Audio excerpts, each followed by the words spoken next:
안녕하십니까. 한국회계기준원 박현택 선임연구원입니다. 이번 스마트 강의는 해석서 제2105호에 대해 말씀드리고자 합니다. 해석서 제2105호는 기업이 설비나 특정 장비의 사후 처리 또는 환경 정화 활동에서 발생하는 원가를 충당하기 위하여 별도로 조성하는 기금의 출연자 지분 및 출연 의무에 대한 회계 처리 지침을 다루고 있습니다. 우선 이 해석서의 탄생 배경에 대해서 말씀드리겠습니다. 복구 의무가 있는 기업 중 많은 수의 기업들이 자금 조달을 원활하게 하기 위해 별도의 기금을 설립하여 출연하고 있습니다. 기금에 대한 출연은 자발적이거나 법규에 의해 강제될 수 있습니다. 일반적으로 기금은 다음의 구조로 구성됩니다. 기금은 단일 또는 다수의 출연자에 의해 개별 또는 공동의 복구 의무를 수행하는 자금을 조달합니다. 기금을 통해 복구 비용을 보상받는 범위는 출연금의 기금 실제 수익을 가산하고 부담하는 기금 관리 원가를 차감하는 금액 안에서 결정됩니다. 또한 현재 과거 활동에 근거하여 출연자가 얻을 수 있는 보상 금액이 결정됩니다. 기금은 일반적으로 다음의 특성을 갖고 있습니다. 독립된 수탁자가 별도 관리하며 출연금은 다양한 자산에 투자됩니다. 출연자는 복구 원가 지급 의무가 있으며 기금을 복구 원가에 사용한 후 출연자의 사용이 제한되거나 금지됩니다. 이러한 기금의 구조와 특성 때문에 기금에 대한 지분 회계 처리 시 다양한 실무가 발생할 위험이 존재합니다. 이 풀이에서는 기금에서 보상받을 권리에 대한 자산의 회계 처리에 대한 지침을 마련하게 되었습니다. 다음으로 이 해석서의 전체 개요를 간략히 말씀드리겠습니다. 복구 의무가 있는 기업이 자금 조달을 원활하게 하기 위해 별도의 기금을 설립하여 출연합니다. 이러한 경우 기금에서 보상받을 권리에 대한 자산의 회계 처리에 대한 회계 논제를 다루고 있습니다. 또한 해석서는 다른 출연자의 파산 등의 사유로 추가 출연 의무가 존재하는 경우를 회계 논제로 다루고 있습니다. 이 해석서의 적용 범위는 두 가지 특성을 모두 갖는 사후 처리 기금의 지분에 적용됩니다.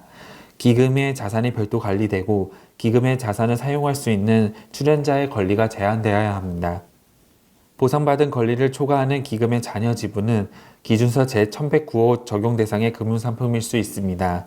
예를 들어 모든 복구 활동이 완료되었거나 기금이 해산하는 경우 배분에 대한 계약상 권리는 기준서 제1109호를 적용하는 기금의 잔여 지분에 대해서는 해석서 제2105호를 적용하지 않습니다.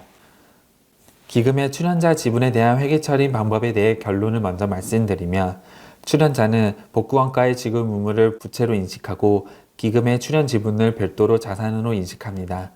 다만 기금이 복구 원가를 지급하지 못하더라도 출연자가 이를 지급할 의무가 없다면 부채와 자산을 인식하지 않습니다.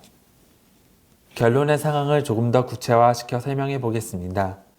기금에 대해 지배력, 공동지배력 또는 유의적 영향이 있는지 여부는 기준서 제1110호, 1111호, 제1028호를 참조하여 결정합니다.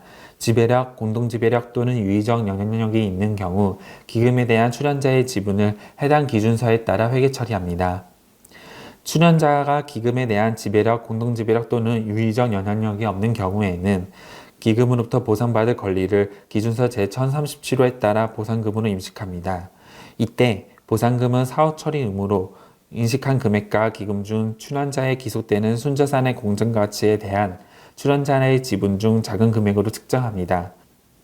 다음으로 추가 출연 의무에 대한 회계 논제의 결론을 말씀드리겠습니다.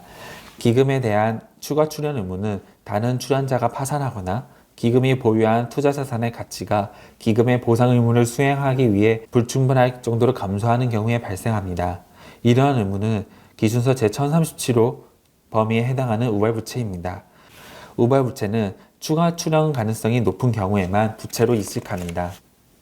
마지막으로 기금의 지분에 대한 공시에 대해 알아보겠습니다. 출연자는 사후 처리를 수행할 때까지 기금의 자산을 사용하기 어려울 것입니다. 따라서 출연자의 지분의 성격과 사용에 대한 제약사항이 공시되어야 합니다. 또한 해당 자산을 사용할 수 있는 능력은 유사하게 제한될 수 있기 때문에 연결지분법에 의해 회계 처리하는 경우에도 동일하게 적용됩니다. 앞서 말씀드렸던 잠재적 추가 출연 의무는 기준서 제1037호 문단 86에 따라 다음의 우발부채 특성을 공시합니다. 측정된 재무 영향의 추정 금액, 자원의 유출 금액 또는 시기와 관련된 불확실성의 정도, 변제 가능성을 공시합니다. 보상금으로 인식할 출연자의 지분은 기준서 제1037호 문단 85.3에 따라 제3자의 변제 예상 금액과 인식한 금액을 공시합니다. 이상으로 해석서 제2105호의 회계 논제, 결론, 공시에 대해 알아보았습니다. 감사합니다.